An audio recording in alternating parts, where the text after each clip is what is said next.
All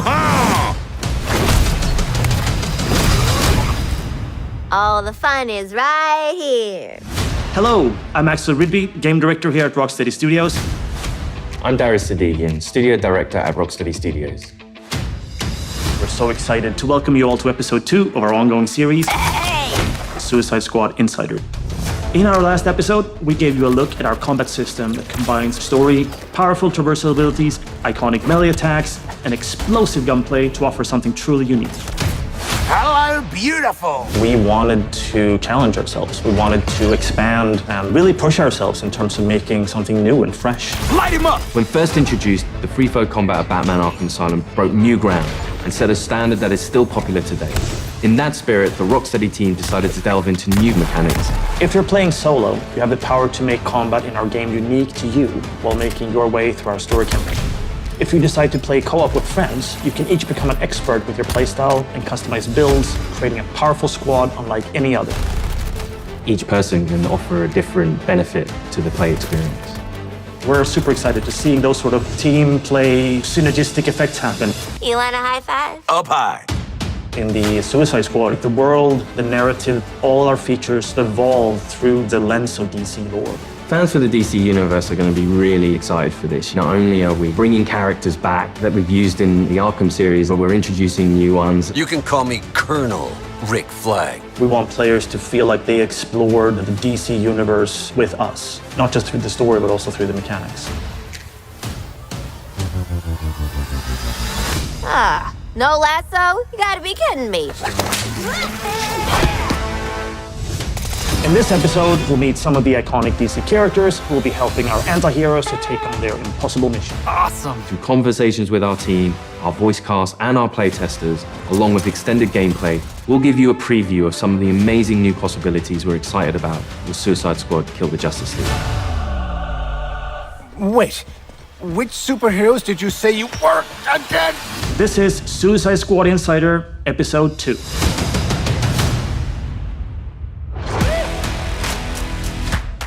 The RPG systems are the connective tissue inside of the game. Things like weapon customization, talent customization, things that really let players get into how they want their character to play. Now, let's begin. We built this game with near limitless strategic and personal options. Players craft their own character within a character. Everyone can pick not only their favorite, but really make a character that's their own. There's really high skill ceiling mechanics in this game where as you learn to traverse, as you learn to combine your character's abilities more and more, you become better, your character becomes stronger, and in the story of the game, you're taking on stronger and stronger threats. We have this perspective of always tying back to the narrative and always giving context around the mechanics. With the DC world out there, it just gave us unlimited potential. With the Arkham games, you could modify some elements of Batman himself. We knew early on, going with an action shooter was an opportunity to go down a new path and try out new mechanics with a new type of game. Someone's been busy. How'd you have time to make all this? In our last episode, we showed the Suicide Squad recruiting the Penguin for Argus. Okay, Waller. We bagged Penguin. He goes back to the Hall of Justice to start helping the squad out. I'm taking authority. Since we last showed you the Justice League's HQ, it's had a makeover from Amanda Waller and her team, and it's now the forward operating base for Argus's fight against Brainiac. So when considering gameplay, we knew we needed an arms dealer. You need a good gun runner. For us, it's been great to bring Penguin back from the Arkham days. We love working with this character. What he gives you is lots of options for upgrading individual weapons, crafting. It feels like you're actually interacting with Penguin when you're crafting these items, and that's really where Penguin as a character comes to life in the game. You get to build them up, creating some really unique combinations, and you can play the game in a way that's unique to you. We have weapons based on different manufacturers. Star Labs, we have Armor Tech, we have LexCorp, we have DCPD, and they all come with different flavors. Lex is a very scientific man, right? The guns are very scientific in nature. They have very specific recoil patterns and spread patterns, almost like they are calculated. Then we have Amatech, which is more improvised weaponry, really fast fire rates, high ammo capacity, but it kicks like a donkey. And once you've unlocked those manufacturers, you can go to Penguin and ask him to sort of craft specific weapons in those manufacturers. Different guns will play with different styles. Maybe you've got a Deadshot focused on critical hits, on headshots. That might mean that you want to favor a legendary gun which works with that playstyle. Nice, nice, nice! Penguin is only one member of what we call the support squad. Toot toot, scumbags! There are various supervillains that the squad have begged, stolen, or borrowed from. For players who just want to play through the story, they'll get the full arsenal to be able to take on the Justice League. But for players who really want to sort of maximize their characters, the support squad missions unlock really cool features. Our designers have put a lot of effort into making sure that when you play the game, you can have a very different experience from someone else. Let's meet the rest of the support squad. Here we can see the scientist Gizmo, who has set up shop in the basement of the Hall of Justice. You're perfect. We know. His primary contribution to the squad is the sort of airdropped vehicles that you can use for combat. You're getting into this flying vehicle with rockets and a turret and sort of blow shit up. And the havoc you can create is outstanding. Each character from the DC universe offers the player a different way of interacting with the game. I've been trying on the name Toyman. More like Annoy Man. Am I right? Toyman is one character that helps you actually figure out ways of defeating the Justice League. He's a tech boy genius who wants nothing more than to help save Metropolis. He can't quite come to terms with the fact that his heroes are now the villains. Changing stuff is my middle name. You can unlock more and more things you can do with Toyman to enhance your gear. If you want to really perfect your gear to really suit how you like to play the game, Toyman's the character to talk to. I'm Hack. Hack is this sort of electronic astral projection. Anything that has electricity, Hack can manifest through. By working with Hack and increasing your talent points over the course of the game, you can unlock a whole myriad of different abilities. For example, with Harley, you can increase her grenade damage. Thank you! Alongside the talent tree, we have what we call the combat combo system. As you're doing these more intricate moves, you build up your combo faster, and the higher that combo is, the more talents you activate. Oh, this tough love!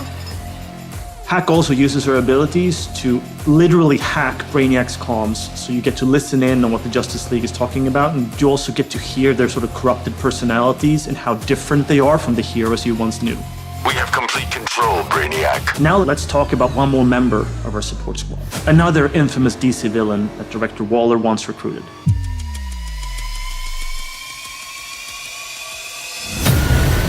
At this point in the game, the squad has discovered evidence that Poison Ivy may be alive. Ivy?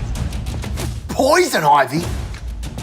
Dead Poison Ivy after Scarecrow gave Gotham a crop dusting. For fans who paid close attention to Arkham Knight, they will remember that when Poison Ivy died, she left behind a little sprout. I got a real strong hunch she ain't pushing up daisies no more. And in this game, you discover that that sproutling has been cared for by some people who may have had their own motivations for doing so. But in the chaos of Metropolis, she's escaped. Find her. Bring her to me for questioning. Using special technology they've acquired, the Suicide Squad is tracking Ivy down. If Ivy's in the city, this tracker will lead you to her. Unless y'all want to end up a poorly plated spring mix, you better put me in charge and let me talk to Ives first. So in playing solo, players can switch between any of the characters. You'll get to experience all the different play styles across all of the different missions. And here we go!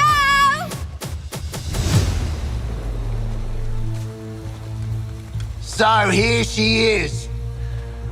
Thought she'd be taller. Are you serious right now? Poison Ivy is a redhead. This is a plant. You might be the dumbest.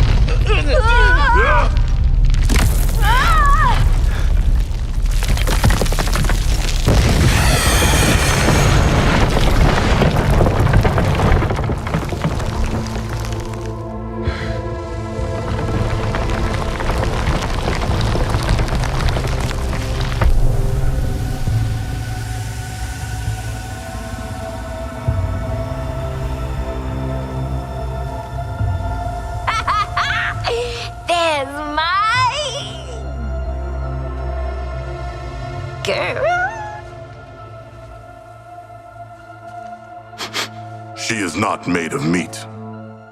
Is this what you call a vegetarian option? I don't know you, but my pheromones remember you.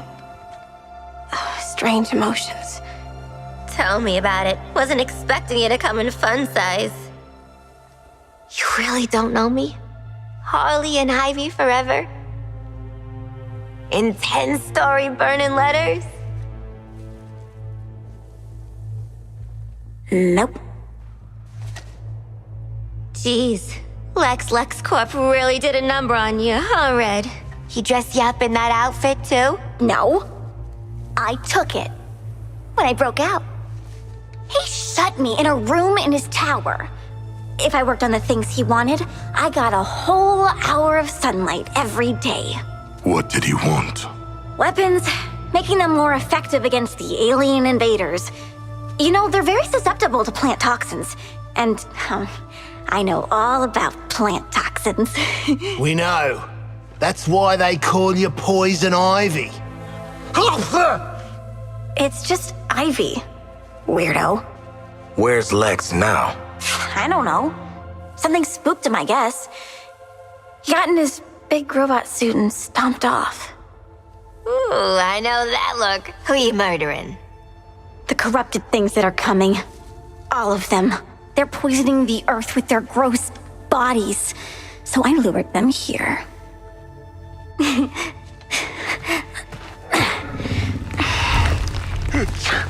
The wrath of nature. I like it. Oh, this is my friend Daphne. We'll make all the aliens choke to death on spores. You make sure Daphne doesn't die, or you're next. Waller, be advised Lex is AWOL in a power suit, and Ivy's an eco-terrorist middle schooler. Deadshot out. How'd we end up hugging a giant plant? I have allergies. Anyone care? Ah! Here's a brief look at the mission that follows your first encounter with Ivy. You'll see a variety of custom builds and loadouts that draw on the power of DC villains. Ivy's plans need protection. Split up your squad to attack from different directions. Our asses won't get kicked just standing here.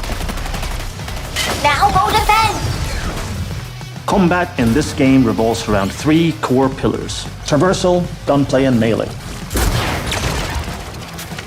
Someone like Deadshot can take a vantage point, can provide cover fire.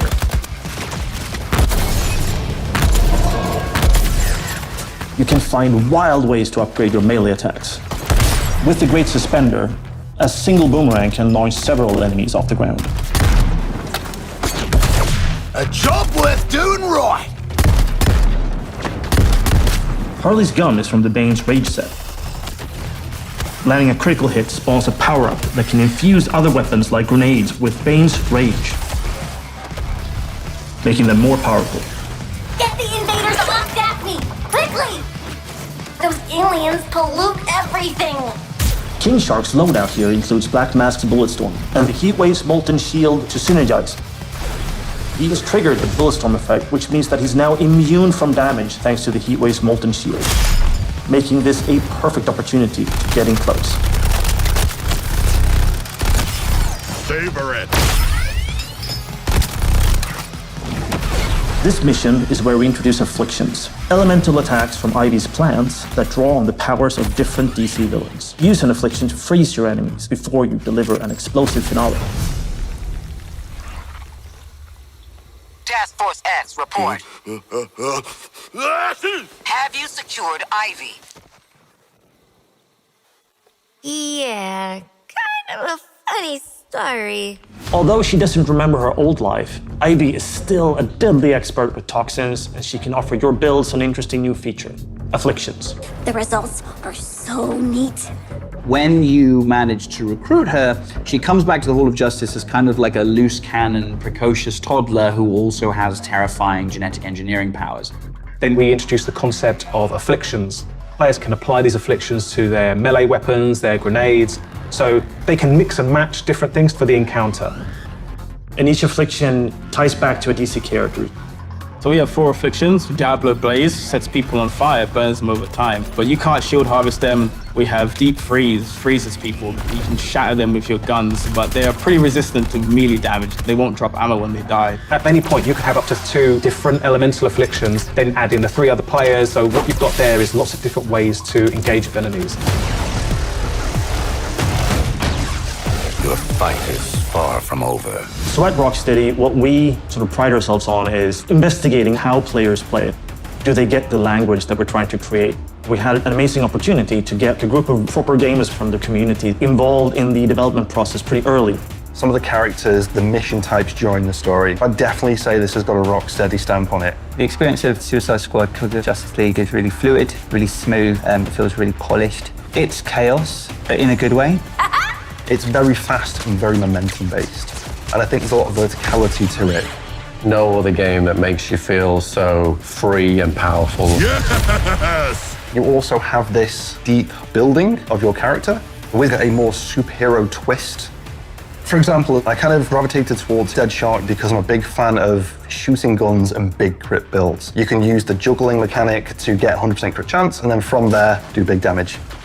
The knowledge that we gained, seeing players explore the mechanics, it gave us like a little taste of what it's going to be like when we got like a bigger community to share the game with.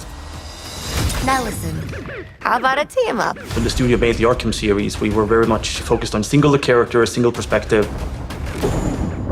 And with this game, we saw that opportunity to get the community more involved. For us, it was about expanding and enhancing into something new and different. And we wanted this experience to be shared with more than just one person. One of the coolest experiences in the game is when you're playing with friends and each character can tackle the problems that you're facing together differently.